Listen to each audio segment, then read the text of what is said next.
I watched my daughter's face melt in real time through a security camera feed, skin bubbling, eyes swelling, her screams echoing through my phone speaker while I was 3,000 miles away on a classified mission. They threw acid on Harper at school, broad daylight, packed hallway, and no one stopped them. Hit like, subscribe for more betrayal stories, and comment your city or country. The call came at 0600 hours.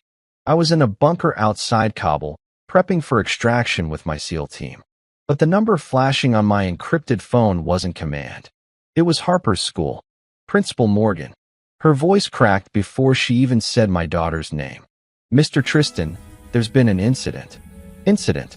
That word sits in my gut like shrapnel. I demanded details. She stammered. Said Harper was being airlifted to Metro General. Said the police were involved. Said parents were hysterical. But she wouldn't tell me what actually happened. I hung up, grabbed my gear, and was on a transport bird within the hour. My commanding officer didn't ask questions. He just nodded. When a SEAL's kid is hurt, you move mountains. 17 hours later, I walked into that hospital. The smell hit me first. Antiseptic, burnt flesh, fear.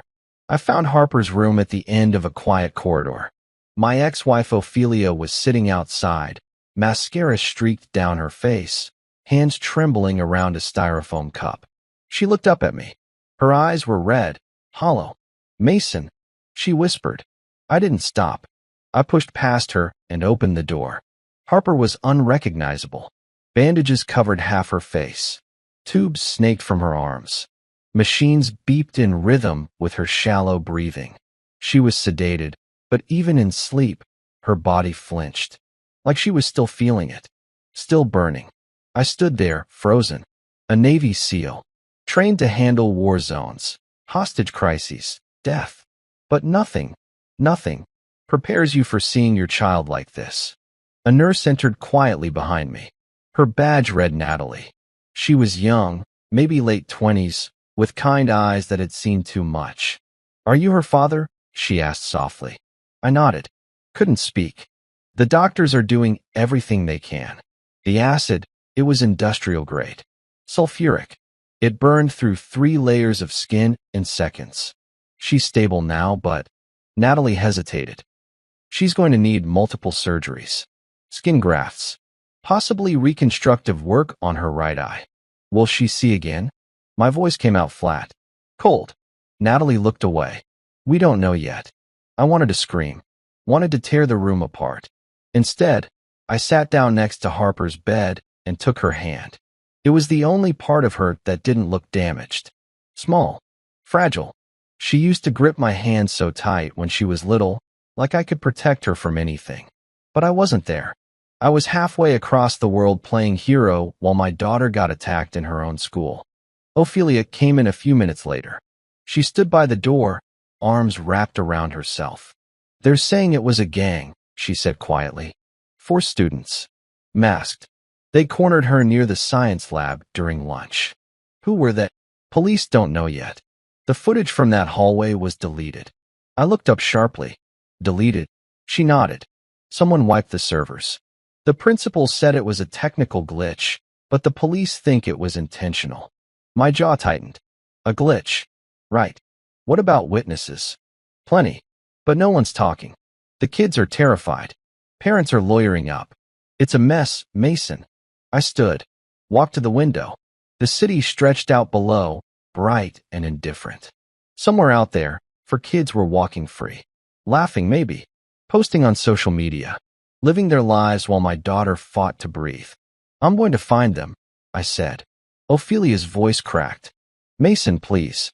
Let the police handle it. I turned to face her. The police?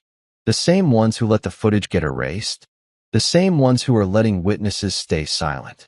I shook my head. No, I'm handling this. You can't just watch me.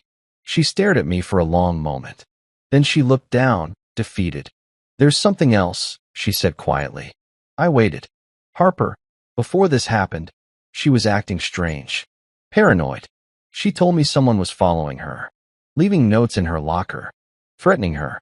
And you didn't think to tell me? You were overseas. What were you going to do from Afghanistan? I would have come home. You never come home, Mason. Not even for us. The words hit harder than I expected. Because they were true. After the divorce, I buried myself in missions. In war. It was easier than facing what I'd lost. Easier than being a father from a distance. But that was over now. I sat back down next to Harper. Leaned in close. Whispered in her ear. I'm sorry, baby. I wasn't there. But I'm here now.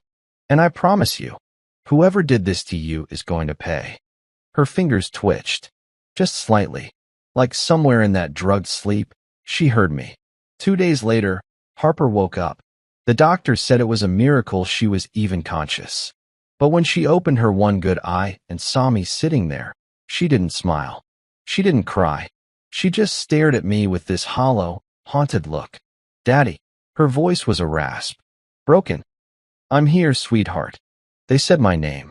I leaned closer. What? Before they threw it. They said my name. They knew who I was. My blood went cold. This wasn't random. Harper's words replayed in my mind like a broken record.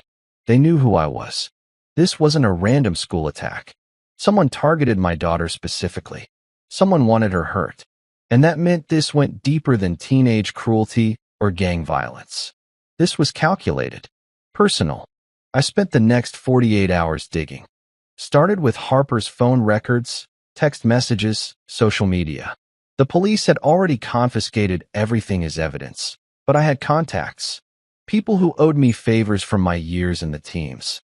By midnight, I had copies of everything on an encrypted drive. Most of it was normal teenage stuff. Group chats about homework, TikTok videos, complaints about teachers. But then I found the messages. Anonymous accounts.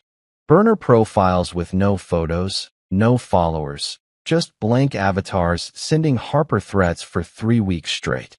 You think you're better than everyone. Your family's secrets won't stay hidden forever. Watch your back, princess. The final message came 2 days before the attack. Just 3 words. You'll burn soon. I forwarded everything to Detective Colin Hayes, the lead investigator assigned to Harper's case.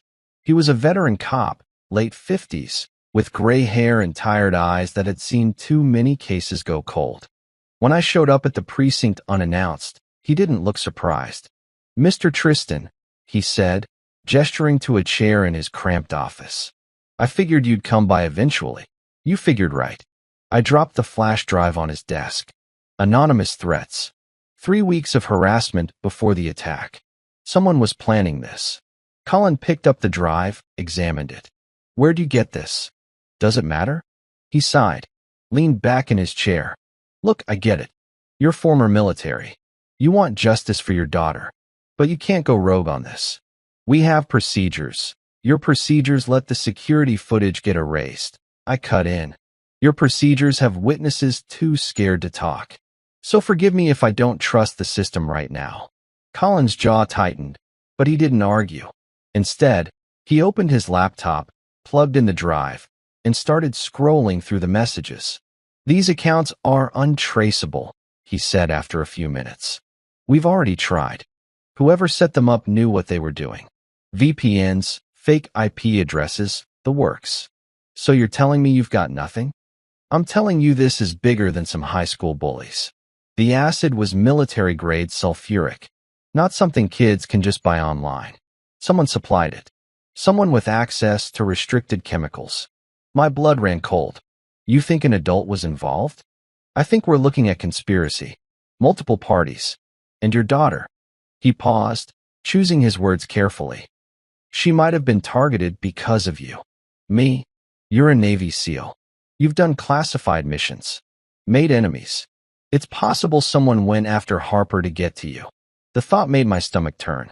I'd spent years protecting strangers in foreign countries while leaving my own daughter vulnerable at home. If someone hurt her because of my work, because of my choices, have you considered witness protection? Colin asked. For Harper? For all of you. Until we figure out who's behind this. I shook my head. Running won't solve anything. I need to find who did this. Then let me do my job, Colin said firmly. You start playing vigilante, you'll only make things worse. I didn't respond. just stood up and walked out. Back at the hospital, Ophelia was waiting outside Harper's room again. She looked exhausted. Hair pulled back in a messy bun. No makeup, wearing the same clothes from yesterday. When she saw me, she stood quickly. "Mason, we need to talk." "Not now." "Yes, now." Her voice was sharp, desperate. "The school board called. They want to settle, offering to cover all of Harper's medical expenses if we agree not to sue." I stopped walking, turned to face her.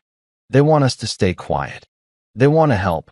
They want to cover their asses," I snapped. "Their negligence let this happen. They erased the footage. They're protecting someone." Ophelia's eyes filled with tears. "I just want Harper to get better. I don't care about lawsuits or justice or revenge. I just want my daughter back. And you'll get her back, but not by letting them silence us." "You don't understand. Then explain it to me," I said coldly. "Because right now, it sounds like you're more worried about money than finding out who hurt our daughter." Her face crumpled. "How dare you? I've been here every single day while you were off playing soldier. Don't you dare question my commitment to Harper." "Playing soldier?" My voice dropped dangerously low. "I was serving my country, keeping people like you safe." "And who was keeping Harper safe?" Ophelia shot back. "You weren't there when she needed you. You're never there." The words hit like a punch. Because she was right. I'd chosen duty over family too many times. Missed birthdays, holidays, important moments. And now Harper paid the price. Before I could respond, the door to Harper's room opened. A nurse stepped out. Natalie, the same one from before. "She's asking for both of you," Natalie said quietly. We walked in together. Harper was propped up in bed, bandages still covering half her face, but her one visible eye tracked us as we entered. "Mom, Dad." Her voice was stronger today, clearer. "Hey, sweetheart," Ophelia said, rushing to her side. "How are you feeling?" "Like I got my face burned off," Harper said flatly. I sat down on the other side of the bed. "The doctors say you're healing well." "They're lying." Harper's I met mine. I heard them talking. "They don't think I'll look the same. They don't think the surgeries will fix everything." "Harper, I'm not stupid, Dad. I know what acid does to skin. I've seen the pictures online." Silence filled the room. Heavy, suffocating. "I want to know who did this," Harper said suddenly. "The police asked me questions, but I couldn't see their faces. They were wearing masks, hoodies, but I remember their voices." I leaned forward. "What did they sound like?" "Young. My age, maybe older." One of them laughed right before they threw it. Like it was funny. Her voice cracked. "Why would someone think this is funny?" Ophelia squeezed Harper's hand. "We're going to find them, baby. I promise." But Harper was looking at me. "Dad, do you think this was because of you? Because of your job?" The question hung in the air. "I don't know," I admitted. "But I'm going to find out." Harper nodded slowly. Then she said something that made my chest tighten. "There's something I didn't tell the police. The day before it happened, I saw Mom arguing with someone in the school parking lot. A woman. I didn't recognize her, but she looked angry. Really angry." I turned to Ophelia. She'd gone pale. "Who was it?" I asked. I don't know what she's talking about." "Mom," Harper pressed. "I saw you. You were yelling at her." Ophelia's hands trembled. "It was nothing. Just a parent upset about PDA stuff." "It wasn't. Don't lie to me," Harper said, her voice breaking. "Not now? Not after this." Ophelia looked at me, then back at Harper. And for the first time since I'd arrived, I saw something in her eyes I didn't expect. Fear. Ophelia's fear wasn't something I'd seen before. Not during our divorce. Not during the custody battles. Not even during the worst fights we'd had. This was different. Raw. Like she was hiding something that could destroy everything. Who was the woman? I asked again, my voice cold and steady. Ophelia stood abruptly, wringing her hands. "Can we talk about this outside? Harper needs to rest." "No." Harper interrupted, her voice firm despite the pain. "I want to hear this too." Ophelia's face crumbled. She looked between us, trapped. Finally, she exhaled and sat back down. "Her name is Fiona Caldwell," Ophelia said quietly. She's the mother of one of the students in Harper's grade.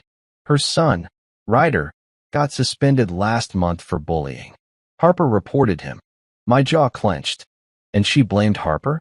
She blamed me. Said I raised a snitch. Said Harper ruined her son's reputation and his chances at getting into a good college. Ophelia's voice wavered. She cornered me in the parking lot, started screaming. I told her to back off. That was it. That wasn't it, Harper said flatly. She threatened you, Mom. I heard her say she'd make you regret it. Ophelia's eyes widened. You heard that? I was in the car. Windows were down. Harper's one visible eye locked onto her mother. Why didn't you tell anyone? Because I thought she was just angry. Just venting. I didn't think. Ophelia's voice broke. I didn't think she'd actually do something. I stood up, pacing the small hospital room. My mind was racing, connecting dots. A suspended bully. An angry mother making threats. And then, weeks later, Harper gets attacked with industrial-grade acid. Did Ryder have access to chemistry labs? I asked. Ophelia blinked. I don't know. Maybe. He was in advanced science classes. I need to talk to Detective Hayes. Now. 20 minutes later, I was back at the precinct, barging into Colin's office without knocking. He looked up from a stack of files, unsurprised. Fiona Caldwell, I said, dropping into the chair across from him. Mother of Ryder Caldwell. Did your investigation look into her? Colin frowned, flipping through his notes. The name sounds familiar. Yeah, here. Ryder Caldwell, 17, suspended for bullying in October. Mother filed a complaint against the school board. What? Because she threatened my ex-wife a week before Harper was attacked. And her son had motive. Colin leaned back, studying me. That's circumstantial. It's a lead. More than you've had so far. He didn't argue. Instead, he grabbed his phone and made a call. Get me everything on Fiona and Ryder Caldwell. School records, social media, phone logs. I want it on my desk in an hour. When he hung up, he looked at me seriously. If the Caldwells are involved, we need to move carefully. Fiona's husband, Victor Caldwell, is a corporate lawyer. High profile. Connected. If we go after them without solid evidence, they'll bury us in legal motions. Then get solid evidence. I'm working on it. Colin paused. But I need you to stay out of this. Let me handle it. I didn't respond. Because we both knew I wasn't staying out of anything. That night, I drove past the Caldwell residence. It was in an upscale neighborhood, the kind with manicured lawns, security gates, and cameras on every corner. Their house was massive, 3 stories, modern architecture, perfectly lit. The kind of place that screamed wealth and privilege. I parked down the street and watched. Around 8 p.m., a black SUV pulled into the driveway. A woman stepped out, mid-40s, blonde hair, designer clothes. Fiona Caldwell. She looked exactly like the type who'd lose her mind over her precious son getting suspended. A few minutes later, a teenager emerged from the house. Tall, athletic build, wearing a Letterman jacket. Ryder. He got into a separate car and drove off. I followed. Ryder drove to a strip mall on the edge of town, parking behind a closed warehouse. I stayed back, engine off, watching through the darkness. He got out, looked around nervously, then walked toward a side door. It opened before he even knocked. Someone let him in. I waited 5 minutes, then approached on foot. The warehouse was old, graffiti-tagged, windows boarded up. But there was light seeping through cracks in the walls. And voices. Multiple people inside. I crept closer, pressed my ear to the door. Told you to lay low, a voice hissed. Male. Older than Ryder. I am laying low, Ryder shot back. No one knows anything. Your mom's been running her mouth. Police are asking questions. She won't say anything. She doesn't even know, doesn't know what. A third voice. Female. Young. That you paid us to do it? My blood went cold. Shut up, Paige, Ryder snapped. We all agreed. No one talks. Ever. Yeah. Well, my brother's freaking out, Paige said. He thinks the cops are going to trace the acid back to his dad's factory. They won't. We were careful. You better hope so. Because if I go down, you're going down with me. I'd heard enough. I pulled out my phone, started recording audio through the door, captured every word, every threat, every admission. Then I called Colin. I'm at the old Riverside warehouse on 5th Street, I said quietly. Ryder Caldwell is inside with at least 2 accomplices. They're discussing the attack. You need to get here now. Mason, what the hell are you doing? Just get here. I hung up and waited. 10 minutes later, sirens echoed in the distance. The voices inside went silent. Then scrambling. Panic. The side door burst open. Ryder and 2 others, a girl with dark hair and a guy in his 20s, ran out. They saw me standing there, blocking the alley. Ryder froze. Who the hell are you? Harper Tristan's father. His face drained of color. The girl, Paige, tried to bolt, but I grabbed her arm. She screamed, thrashing, but I held firm. The older guy swung at me. Big mistake. I sidestepped, twisted his wrist, and slammed him against the wall. He crumpled. Ryder backed up, hands raised. Wait, we didn't mean, you threw acid on my daughter's face, I said, my voice deadly calm. You melted her skin, blinded her eye, and you think you can talk your way out of this. It wasn't supposed to be acid. Ryder's voice cracked.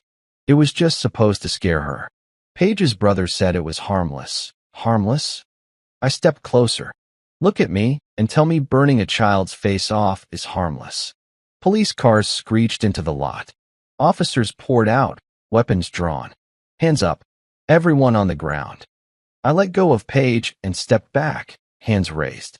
The officers tackled Ryder and the others, cuffing them within seconds. Colin emerged from one of the cars, storming toward me. You just contaminated a crime scene, he said through gritted teeth. I gave you a confession. On tape.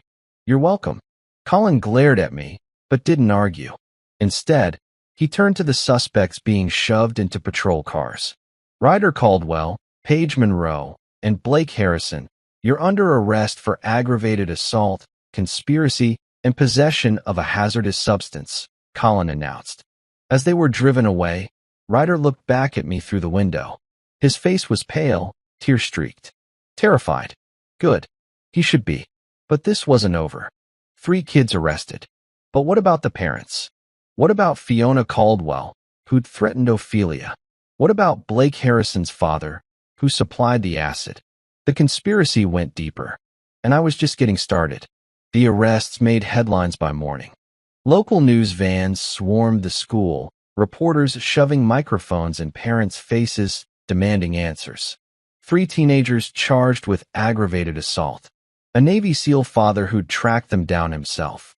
The story had everything: violence, revenge, privilege colliding with military justice.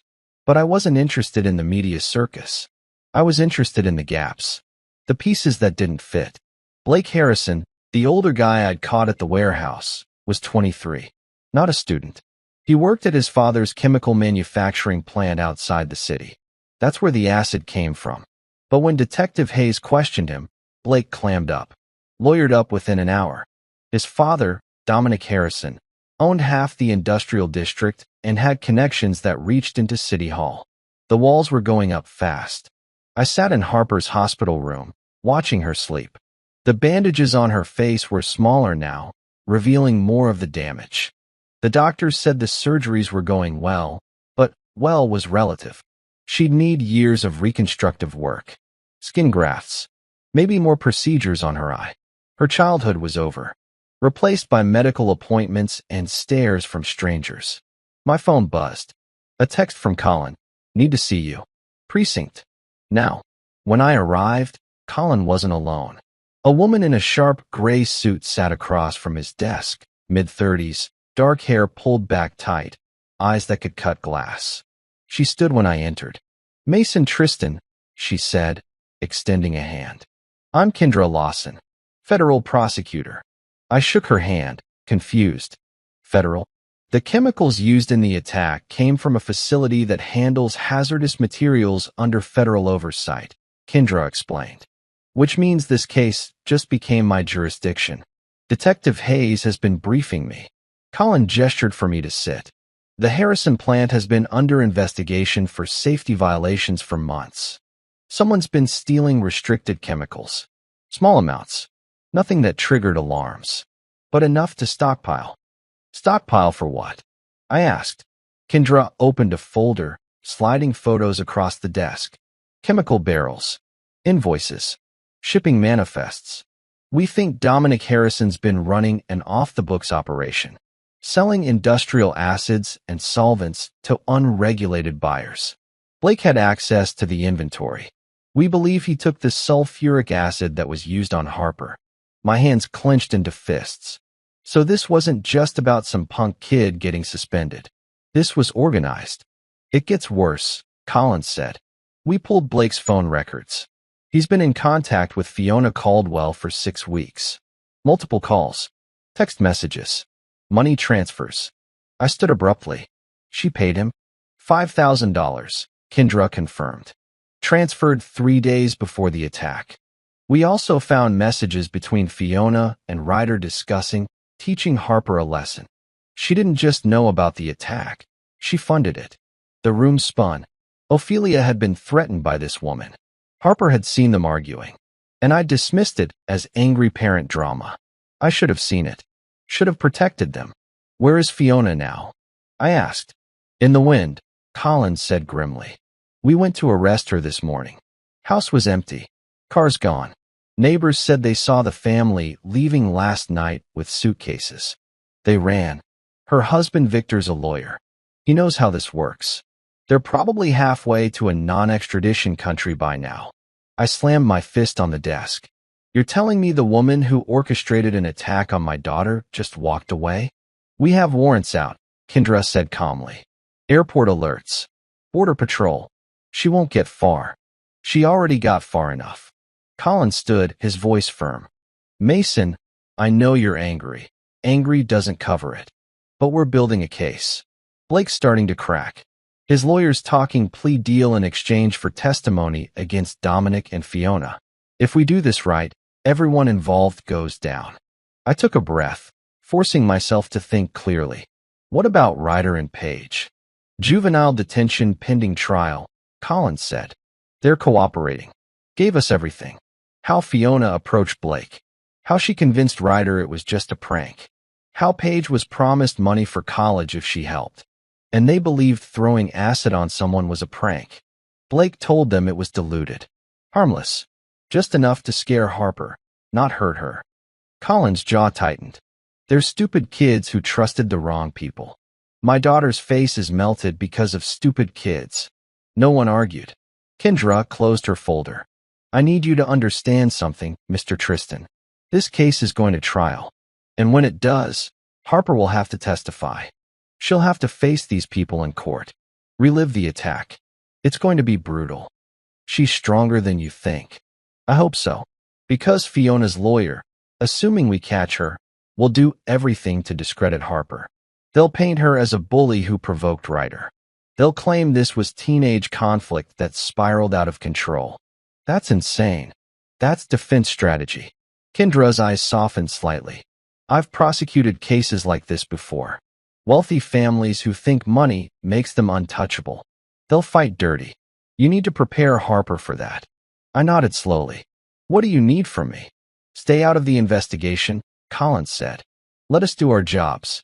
You've already contaminated evidence by tracking down the suspects yourself. If you keep playing vigilante, you'll give their lawyers ammunition to get charges dismissed. I got you a confession. You got us a headache, Collins shot back. Ryder's lawyer is already claiming coercion. Says you assaulted his client. I stopped him from running. That's not how his lawyer will spin it. I looked between them. They were right. I knew they were right. But sitting back while Harper suffered, while Fiona Caldwell ran free, while Dominic Harrison kept operating his illegal business, it went against every instinct I had. There's something else, Kendra said quietly.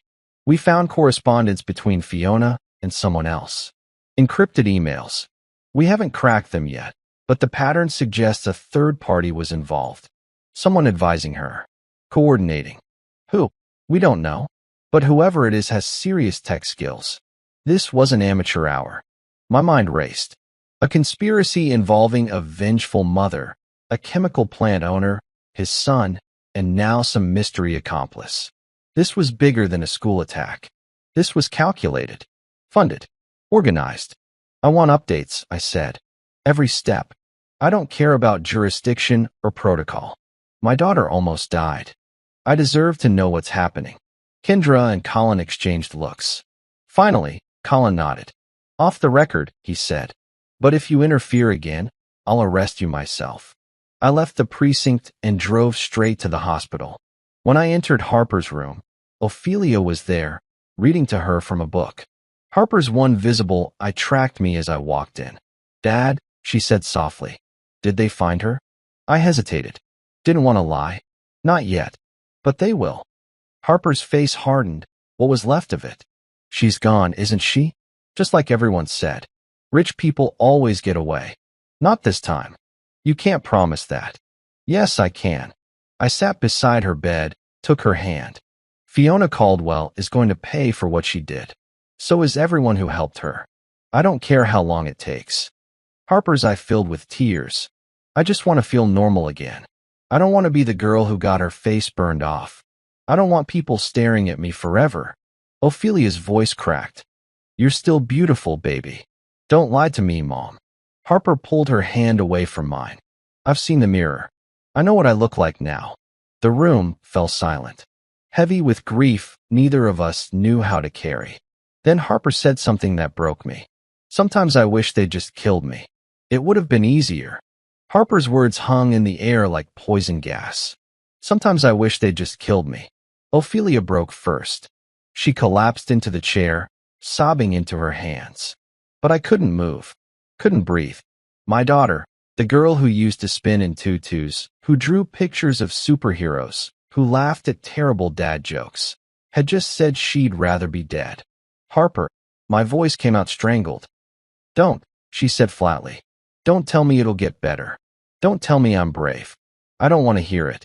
A nurse entered to check vitals, saw the tension, and quietly left. I knelt beside Harper's bed, forcing her to meet my eye. You listen to me. What happened to you is hell. I'm not going to pretend otherwise. But you're still here. You're still fighting. And that matters. Does it? Her voice cracked. I can't even look at myself without wanting to scream. How am I supposed to go back to school? To live a normal life? You won't have a normal life, I said honestly. You'll have a different one. Harder. Unfair. But you'll have a life. And the people who did this to you? They're going to prison. That's something. Harper turned away. Just leave me alone, Dad. Ophelia stood, wiping her eyes. Mason, maybe we should. I'll be outside. I left before I said something I'd regret. Stood in the hallway, fists clenched, trying to breathe through the rage. A doctor passed, gave me a concerned look, kept walking. My phone buzzed. Colin. Blake Harrison flipped. Meeting his lawyer tomorrow. You should be there. The next morning, I sat in a conference room at the federal building with Colin, Kendra, and Blake Harrison's attorney, a sharp-eyed woman named Ivy Chun. Blake sat across from us, looking like he hadn't slept in days. Pale, shaking, 23 years old, and staring down a decade in federal prison. My client is prepared to provide testimony against Dominic Harrison and Fiona Caldwell in exchange for reduced sentencing, Ivy said crisply. Kendra leaned back. We're listening. Blake swallowed hard, glancing at his lawyer. She nodded. My dad's been running illegal chemical sales for 2 years, Blake began. Small batches. Sulfuric acid, hydrochloric acid, industrial solvents. He sells to construction companies, cleaning services, anyone who will pay cash and not ask questions. And Fiona Caldwell. Kendra pressed. She contacted my dad 6 weeks ago, said she needed something strong, something that would make a statement. My dad referred her to me, told me to handle it off the books. Why would he do that? Blake hesitated. Because Fiona's husband, Victor, helped my dad avoid a federal audit last year. Victor's a corporate lawyer. He knows people. My dad owed him. My jaw tightened. This wasn't just revenge. It was favors, connections, rich people protecting each other. What did Fiona tell you she wanted the acid for? Colin asked. She didn't. Just said it was personal. Offered me $5,000 if I kept quiet and delivered it myself. And you didn't think that was suspicious? Blake looked down. I thought she was going to use it on property. Vandalism, maybe. I didn't think, his voice broke. I didn't think she'd use it on a kid. But you gave it to her anyway, I said coldly. Blake flinched. I'm sorry. I know that doesn't mean anything, but I'm sorry. You're right. It doesn't. Kendra raised a hand, silencing me. What else can you give us? Fiona didn't act alone, Blake said. She had help. Someone who knew how to delete security footage, how to scrub digital trails. She mentioned a name once. Quinn. Quinn who? I don't know. She never gave a last name. But she said Quinn was handling the tech side of things. Colin and Kendra exchanged looks. We'll need everything, Kendra said. Emails, text messages, financial records. If you want a deal, you give us everything. Blake nodded. I will. I swear. As we left the building, Colin pulled me aside. This Quinn person is new. We've been combing through Fiona's communications, but nothing's come up. Maybe Quinn's smarter than we thought. Or maybe Quinn's not real. Blake could be making it up to sweeten his deal. I shook my head. He's too scared to lie right now. Quinn exists. We just have to find them. That afternoon, I returned to Harper's school for the first time since the attack. The principal, Morgan, had agreed to meet me in her office. When I walked through those hallways, the same ones where my daughter was burned, I felt my hands curl into fists. Morgan stood when I entered. She was in her 50s, gray hair, tired eyes. She looked like she'd aged 10 years in 2 weeks. Mr. Tristan, she said carefully. Thank you for coming. You wanted to talk. So talk. She gestured to a chair. I didn't sit. The school board has authorized me to offer a settlement, Morgan said. Full coverage of Harper's medical expenses. Counseling. Tutoring so she doesn't fall behind. We want to make this right. You can't make this right. I know. But we can help. You erased the security footage, I said flatly. You let witnesses stay silent. You protected yourselves instead of my daughter. Morgan's face crumpled. That wasn't my decision. The board's legal team. I don't care about your legal team. I care about who gave the order to delete that footage. She hesitated. I can't or won't. Morgan sat down, hands trembling. It was Victor Caldwell. He called the board president the night of the attack. Threatened a lawsuit if we released any footage that could defame his family. The board panicked.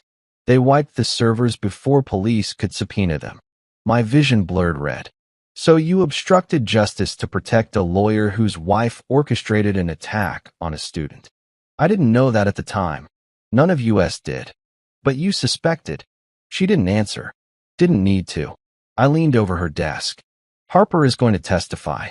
And when she does, I'm going to make sure everyone knows how your school failed her. How you chose covering your ass over protecting children.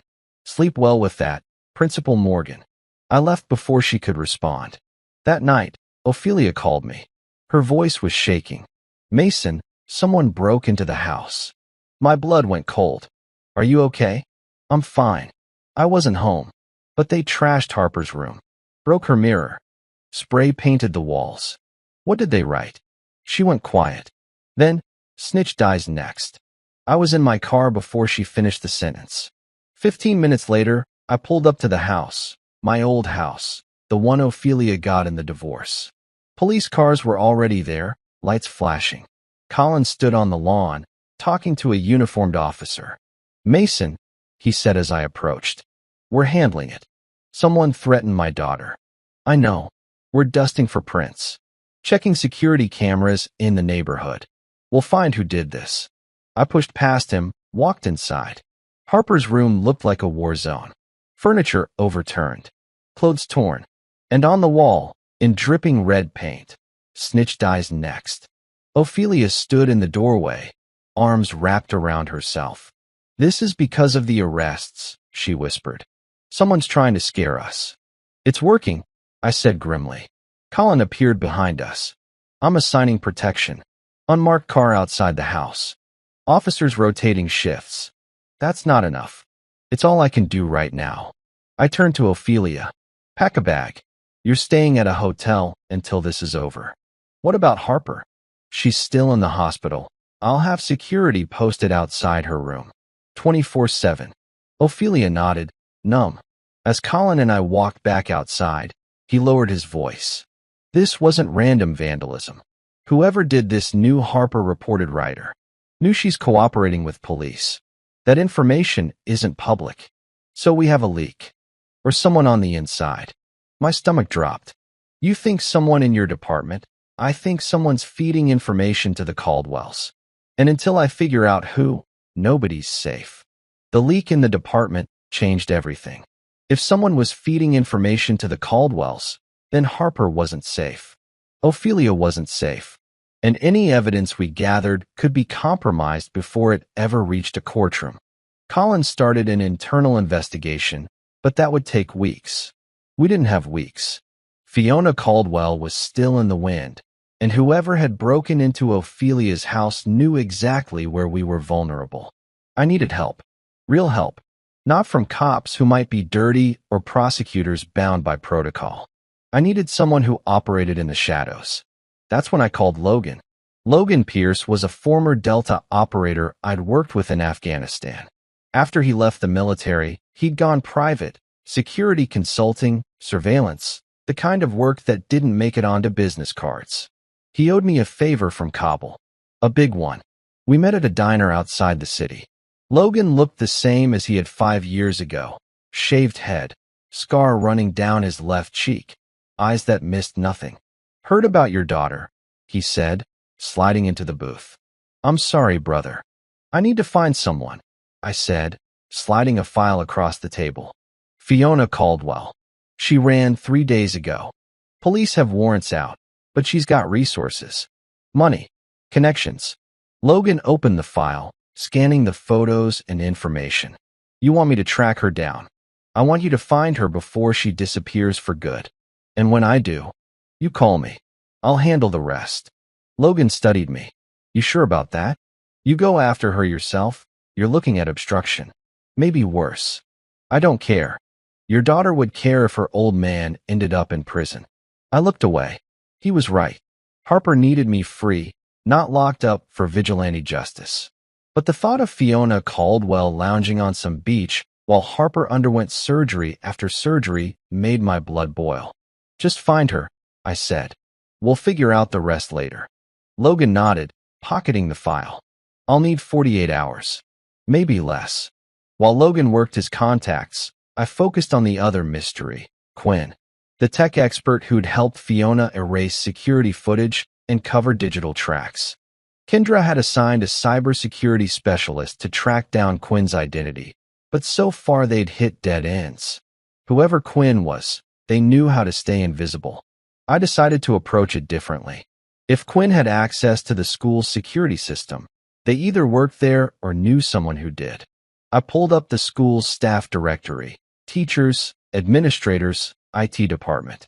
One name stood out, Quinn Mercer, IT technician, 26 years old, hired 8 months ago. Too obvious? Maybe. But sometimes the obvious answer was the right one. I called Colin. Check your records. Quinn Mercer. Works IT at Harper's school. I heard typing on the other end. Nothing in the system. No priors. Clean background check when the school hired them. Too clean. Possibly. I'll pull employment records. See if anything doesn't line up. 2 hours later, Colin called back. Quinn Mercer doesn't exist. At least, not the person the school hired. Social Security number belongs to someone who died in 2019. Birth certificates forged. Whoever this person is, they've been operating under a fake identity. My stomach tightened. So Quinn planted themselves at the school. Looks that way. Which means this wasn't just about Harper. This was planned months in advance. Why? What's the end game? I don't know. But Quinn's gone. Left the school 3 days ago. Same day the arrests went public. We've got an APB out, but they're a ghost. Colin sighed. Yeah. That night, I sat in Harper's hospital room while she slept. The machines beeped steadily, a rhythm I'd come to associate with both hope and helplessness. Ophelia had gone to the hotel, exhausted and fraying at the edges. My phone buzzed. Logan. Found her. Mexico City. Sending coordinates. I stood, adrenaline flooding my system. Fiona Caldwell. Finally. Don't move. I'm on my way. Logan's response was immediate.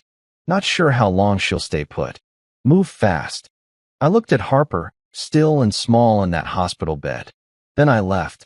12 hours later, I was in Mexico City. Logan met me at a cafe 3 blocks from where Fiona was staying. A luxury apartment in a gated community. She's on the 4th floor, Logan said, sliding surveillance photos across the table. Victor's with her. No sign of Ryder. Security? Building has cameras, but I can loop the feed. Give you a 10-minute window. I studied the photos. Fiona looked different. Hair dyed dark. No makeup, dressed down. But it was her. The woman who'd paid to have my daughter's face melted. What's your play? Logan asked. I go in, get a confession on tape, then call the feds. And if she doesn't confess? I didn't answer. Logan leaned back. You're not thinking straight, Mason. You go in there guns blazing, you'll blow the case. Let the authorities handle extradition. They'll tie it up in legal red tape for months. She'll disappear again. Maybe. But at least you won't end up in a Mexican jail. I stood. I appreciate the help, Logan. But I'm going in. He grabbed my arm. Harper needs you alive and free. Remember that. I pulled away and walked out. Breaking into the apartment was easier than it should have been. Logan's 10-minute loop gave me time to pick the lock and slip inside unnoticed. The apartment was dark, quiet. I moved through the living room, past expensive furniture and half-packed suitcases. Voices came from the bedroom. Can't stay here much longer, Victor was saying. The feds are pressuring Mexico to cooperate. Then we go to Brazil, Fiona replied. We have accounts there. Ryder's already. I pushed the door open. Ryder's in jail. Fiona screamed. Victor spun, reaching for something on the nightstand, but I was faster. I crossed the room, grabbed his wrist, and twisted. He dropped to his knees. Mason Tristan, Victor gasped. This is illegal. So is fleeing the country after orchestrating an acid attack on a child. Fiona backed against the wall, her face pale. We didn't save it. I pulled out my phone, started recording. You paid Blake Harrison $5,000. You coordinated with Quinn Mercer to erase security footage. You planned the attack on my daughter. That's not true. Fiona's voice cracked. I just wanted to scare her. I didn't know they'd use real acid. You didn't know? My voice was ice. You bought industrial-grade sulfuric acid and didn't know what it would do. She started crying. Ugly, desperate sobs. I was angry. Harper ruined Ryder's life. I just wanted her to understand. My daughter's face is destroyed. You understand that. Fiona collapsed onto the bed, sobbing. Victor glared at me. You have no authority here. No jurisdiction. This recording means nothing. Maybe, but it's enough to make sure you never run again. I called Kendra, gave her the address, told her to coordinate with Mexican authorities. Then I walked out, leaving Fiona Caldwell exactly where she belonged, cornered with nowhere left to hide. The extradition process moved faster than I expected. Within 72 hours, Fiona and Victor Caldwell were back on U.S. soil, sitting in separate holding cells while Kendra Lawson built an airtight case against them. Blake Harrison's testimony had been damning. Financial records proved Fiona had wired him $5,000 days before the attack. Phone logs showed dozens of calls between her and Quinn Mercer, the ghost IT technician who'd vanished without a trace. But the biggest revelation came from Victor's lawyer files. Detective Colin called me at 6 in the morning, his voice tight, with controlled rage. You need to get down to the station. Now, when I arrived, Colin led me to a conference room where Kendra sat surrounded by boxes of documents. Her expression was grim. We searched Victor Caldwell's office, she said without preamble. Found correspondence dating back 8 months. He knew about the attack before it happened. My blood went cold. He knew. More than that, he facilitated it. Kendra slid a folder across the table.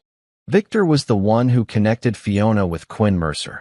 Quinn's real name is Quentin Morris, a former cybersecurity consultant Victor hired 3 years ago for corporate espionage cases. I opened the folder. Inside were emails, contracts, payment records. Victor had paid Quinn $60,000 to infiltrate Harper's school, delete security footage, and coordinate the attack logistics. This wasn't about Ryder getting suspended, Collins said quietly. This was about sending a message. A message to who? Kendra exchanged a look with Colin. To you. The room tilted. What? Victor Caldwell's firm represented a defense contractor you testified against 2 years ago. Remember Operation Sandstorm? I did. A military contractor had been selling faulty equipment to troops overseas. Defective body armor. Malfunctioning radios. 3 soldiers died because of it. I'd been the whistleblower who brought the evidence to federal investigators. The contractor went bankrupt. Executives went to prison. Victor's firm lost millions when that company folded, Kendra continued. He blamed you. Called you a traitor in private correspondence. Said you destroyed American businesses for political gain. My hands clenched into fists. So he went after Harper. It appears Ryder's suspension gave him an opportunity, Kendra said. Fiona was already angry. Victor weaponized that anger. Convinced her Harper deserved punishment. Then he orchestrated everything behind the scenes. He used his own son as cover. I said, my voice hollow. Let Ryder take the fall while he stayed in the shadows. Colin nodded. Until you tracked down Fiona in Mexico City. That recording you made? She mentioned Victor's involvement. We got warrants for his files. Found everything. I stood, pacing the small room. My daughter's face had been burned off because a corporate lawyer held a grudge. Because I'd done the right thing and exposed corruption. And Harper paid the price. Where is he? I asked. In custody. But Mason, Kendra's voice held a warning. You can't go near him. His lawyers are already claiming prosecutorial misconduct. They'll use anything to get charges dismissed. I want to see him. No. I need to look him in the eye. And say what? Kendra stood, her voice firm. That he's a monster? That you want revenge? He already knows. And he doesn't care. Men like Victor Caldwell don't feel guilt. They feel entitled. She was right. But that didn't stop the rage burning through my chest. Harper's first surgery was scheduled for that afternoon. Reconstructive work on her right cheek, where the acid had eaten through to the bone. The doctor said it would take 4 hours, maybe longer. I sat with Ophelia in the waiting room, both of us silent and exhausted. The past 3 weeks had aged her. Gray streaks in her hair, lines around her eyes that hadn't been there before. I keep thinking about that day in the parking lot, Ophelia said quietly. When Fiona confronted me, I should have reported it. Should have taken it seriously. You couldn't have known. Yes, I could have. She was threatening, unhinged, but I brushed it off. Thought she was just an angry parent. Her voice cracked. I failed Harper. We both did. Ophelia looked at me, tears streaming down her face. How do we come back from this? I don't know. We sat in silence until a nurse emerged, telling us the surgery had gone well. Harper was in recovery. We could see her in an hour. When Harper woke, her face was wrapped in fresh bandages. Only her left eye was visible, groggy from anesthesia. Hey, sweetheart, I said softly, taking her hand. Did they fix it? Her voice was slurred, weak. It's a start. You'll need more surgeries. But the doctors are hopeful. Harper closed her eye. I don't feel hopeful. Ophelia squeezed her other hand. One day at a time, baby. That's all we can do. They caught everyone, right? The people who did this. I hesitated. Didn't want to burden her with the full truth. Not yet. They're in custody. They're going to prison. Good. Harper's voice turned cold. I hope they suffer. The words sent a chill through me. My daughter, gentle, kind, artistic Harper, had been turned into someone who wanted revenge. The attack hadn't just scarred her face. It had changed who she was. 2 days later, Kendra called with news. Quinn Mercer, Quentin Morris, had been arrested trying to cross into Canada. He'd been hiding in a cabin upstate, living off cash Victor had funneled to him through offshore accounts. He's agreed to testify, Kendra said. Full cooperation in exchange for a reduced sentence. How reduced?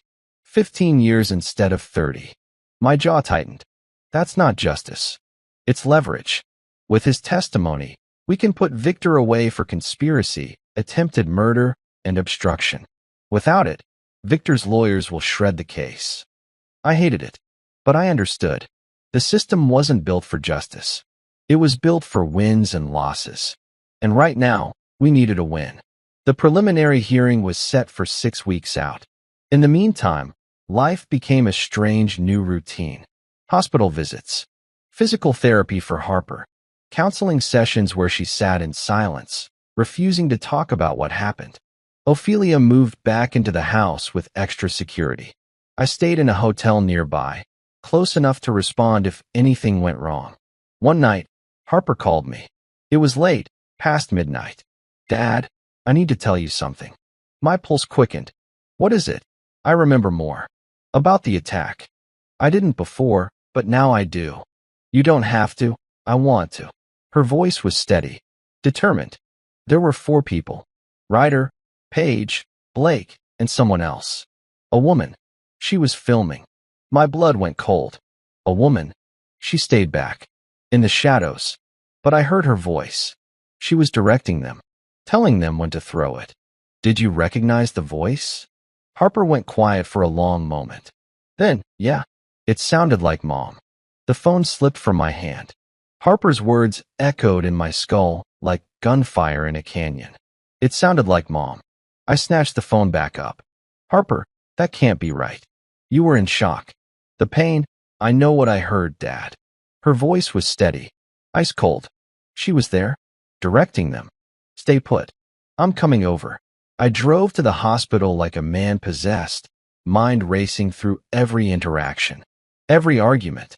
Every time Ophelia had seemed off, dismissive. She'd been at the house when it was vandalized. Claimed she wasn't home. But what if she was? What if she'd let them in? When I burst into Harper's room, Ophelia was there, fluffing pillows. She turned, startled. Mason? What's wrong? Harper shrank back against her pillows, bandages hiding most of her face. Her one eye darted between us. Tell me you weren't there, I said to Ophelia, voice low and dangerous. Her face drained of color. What? At the school. During the attack. Harper heard you. Ophelia froze. Then she laughed. A sharp, brittle sound. That's insane. I was at work. Ask anyone. I saw you arguing with Fiona, Harper whispered. In the parking lot. You weren't yelling about PDA stuff. You were planning it.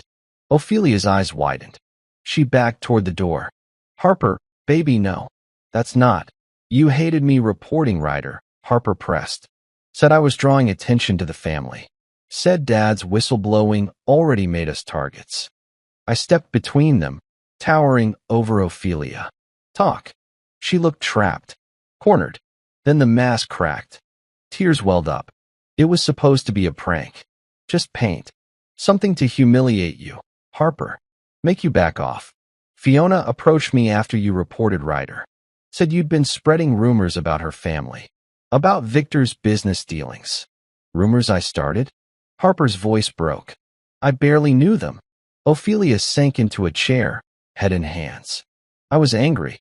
Mason, you just testified against Victor's client. Destroyed our savings with legal fees. Harper's complaints were the last straw. Fiona said she'd handle it. I told her where you'd be. During lunch. Near the lab. My world shattered. You gave them my daughter. Not acid. She swore it was harmless. Ophelia sobbed. When I heard what happened, I was horrified. That's why I pushed the settlement. Why I wanted it quiet. You erased the footage, I said flatly. No. Victor did that. I covered for Fiona at first. Said she was harmless. Because if the truth came out, everything would fall apart. Harper started crying. Silent, wrenching sobs. You let them burn my face. Ophelia reached for her. Baby, I'm so sorry, Don't touch me. Harper screamed, pulling away. Nurses rushed in. I waved them off. Get out, I told Ophelia. Now. She stood, trembling. Mason, we can fix this. Family counseling, you're under arrest for conspiracy. I pulled out my phone, already dialing Colin. You sold out your own child. Ophelia bolted. Doors slammed. Footsteps echoed down the hall. Colin answered on the second ring. Mason, Ophelia. She's involved. Deeply. Headed your way. Pick her up. Silence. Then, on it. Colin called back an hour later. Ophelia had turned herself in at the station. Full confession. No deal. Said she couldn't live with the guilt. She named everyone, Colin said. Even Quinn. Confirmed Victor orchestrated it all as payback for your testimony. Kendra arrived at the hospital with updates. Dominic Harrison was arrested at his plant, let out in cuffs while employees watched. Quentin Morris flipped completely, detailing how Victor paid him to pose as school IT, plant backdoors in the security system. The case is ironclad, Kendra said. Victor's lawyers are scrambling. Fiona's begging for a plea. Good. She studied me. You don't look relieved. How do I tell my daughter her mother betrayed her? Kendra had no answer. I channeled the rage into something bigger. Started a foundation for acid attack victims. Raised money for surgeries. Lobbied for stricter chemical controls. Harper's story, told through interviews, carefully, sparked national attention. Laws changed. Plants like Harrison's got raided. But home was hell. Harper refused visitors. Barely ate. Therapy sessions ended in silence. One night, she asked for her sketchpad. First time since the attack. I brought it. Watched her draw with her good hand. Slow strokes. A face emerging, scarred, fierce. Beautiful. That's you, she said quietly. How I see myself now. I swallowed hard. It's strong. Not revenge. Justice. Weeks blurred. Ophelia's trial loomed. Harper prepared to testify. I stood by her, every step. Then the call came. Anonymous tip. Victor's secret ledger. Offshore accounts. Proof he'd funded worse than acid. Corporate hits. Silenced witnesses. Feds raided. Victor broke. Confessed everything. But the real pain? Watching Harper face Ophelia in pretrial. Courtroom cold. Ophelia in orange. Shackled. Mom. Harper whispered from the stand. Ophelia met her eyes. I love you. Even if you hate me. Harper's voice didn't waver. You don't get to say that. The judge banged the gavel. Ophelia got 20 years. Outside, Harper gripped my hand. It's over. Not yet. The courtroom smelled like polished wood and stale coffee. Harper sat beside me in the front row, her face half hidden by a scarf, fresh scars peeking out. Kendra had prepped her for weeks, mock cross-examinations, breathing exercises. But nothing prepares a 15-year-old for facing her betrayers. Judge Amelia Grant called the room to order. Victor Caldwell first, suit crisp despite the cuffs hidden under the table. Fiona beside him, eyes downcast. Ophelia in a separate row, pale and broken. Dominic Harrison and Quentin Morris waited their turns. Kendra opened strong. Blake Harrison testified first, voice shaking as he detailed the acid handover. Fiona said it was for a lesson. Paid cash. Ryder crumbled next. Juvenile charges, but truth spilled. Mom made it sound like payback for snitching. I didn't know it'd go that far. Paige Monroe followed, tears streaming. Quinn rigged the cameras. Said no one would know. Then Harper. She walked to the stand unassisted, chin up. The room hushed. Miss Tristan, Kendra said gently. Tell us what happened October 15th. Harper's voice was steady. Lunch break. Science hall. For masks. They said my name. Harper Tristan. Then burning. Screaming. The woman filmed it. Laughing. Defense lawyers pounced. Victor's attorney, a slick guy named Preston, leaned in. You provoked Ryder, didn't you? Spread lies about his family. No. Harper met his eyes. I reported bullying. That's all. And your mother? You claim she was involved. Harper glanced at Ophelia. She told them where I'd be. Ophelia took the stand after recess. Her confession wrecked the room. Fiona approached me. I was angry at Mason, at life. I pointed Harper out. Thought it'd be paint. When I learned the truth. She sobbed. I covered it to protect us all. Preston cross-examined. Regret doesn't erase conspiracy, Mrs. Tristan. I know. Dominic Harrison admitted supplying chemicals. Victor called in favors. I looked the other way. Quentin Morris sealed it. Victor paid me 60 grand. Infiltrate IT. Erase footage. Coordinate timing. Fiona broke on redirect. Victor planned it all. Revenge on Mason for the whistleblowing. Used my anger over Ryder. Victor stayed stone-faced until Kendra played my Mexico recording. His empire cracked. Plead the fifth. But evidence buried him. Ledgers. Wires. Quinn's server logs. Closing arguments flew. Kendra. This wasn't teenage mischief. Orchestrated terror by adults hiding behind privilege. Defense begged mercy. Judge Grant wasn't buying. Verdicts dropped like hammers. Victor. Life. No parole. Fiona. 30 years. Ophelia. 15. Eligible in 10. Dominic. 20. Quentin. 12. Ryder and Page. Juvenile sealed, but reformatories. Harper gripped my hand as the gavel fell. It's done. Outside, reporters swarmed. Cameras flashed on Harper's scars. She didn't hide. Courtroom doors closed behind us. Verdicts sealed. Justice served. Not with fists, but with truth that cut deeper than acid ever could. Harper walked out first, head high, scars glowing under fluorescent lights like badges of battles won. Reporters shouted questions. She ignored them, grabbed my hand instead. We drove home in silence. Real home now, new place, ocean view, far from old ghosts. Foundation I'd started was booming. Harper's face on billboards, not as victim, but advocate. Chemical laws tightened nationwide because of her voice. Inside, she kicked off shoes, collapsed on couch. First real smile in months. It's quiet here. Yeah. I sat beside her. You were incredible in there. Not incredible, just honest. She touched her cheek, tracing new skin grafts. They took my old face, but not me. We talked that night. Really talked.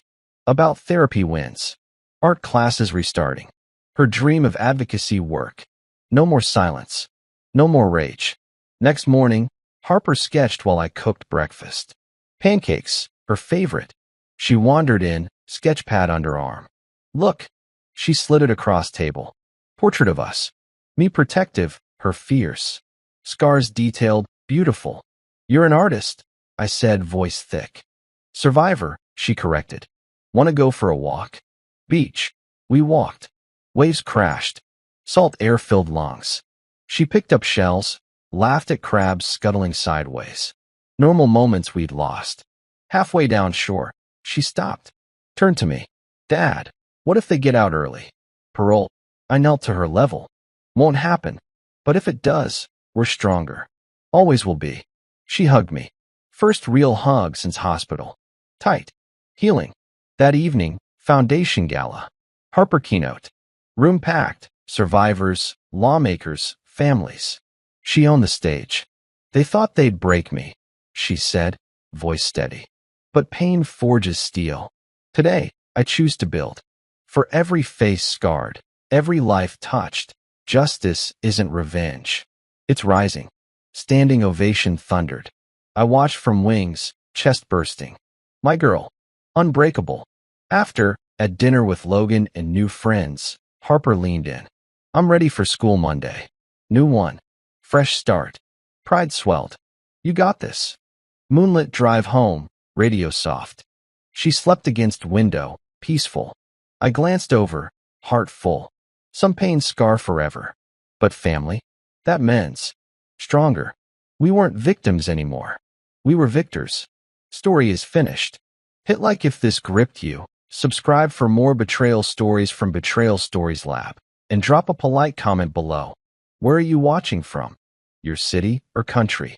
What hit you hardest in Harper's journey? And tell us, what kinds of stories do you crave next? Cheating spouses, family twists, quiet revenge? Share honestly, and we'll craft exactly what you love. See you in the next thriller. Stay sharp.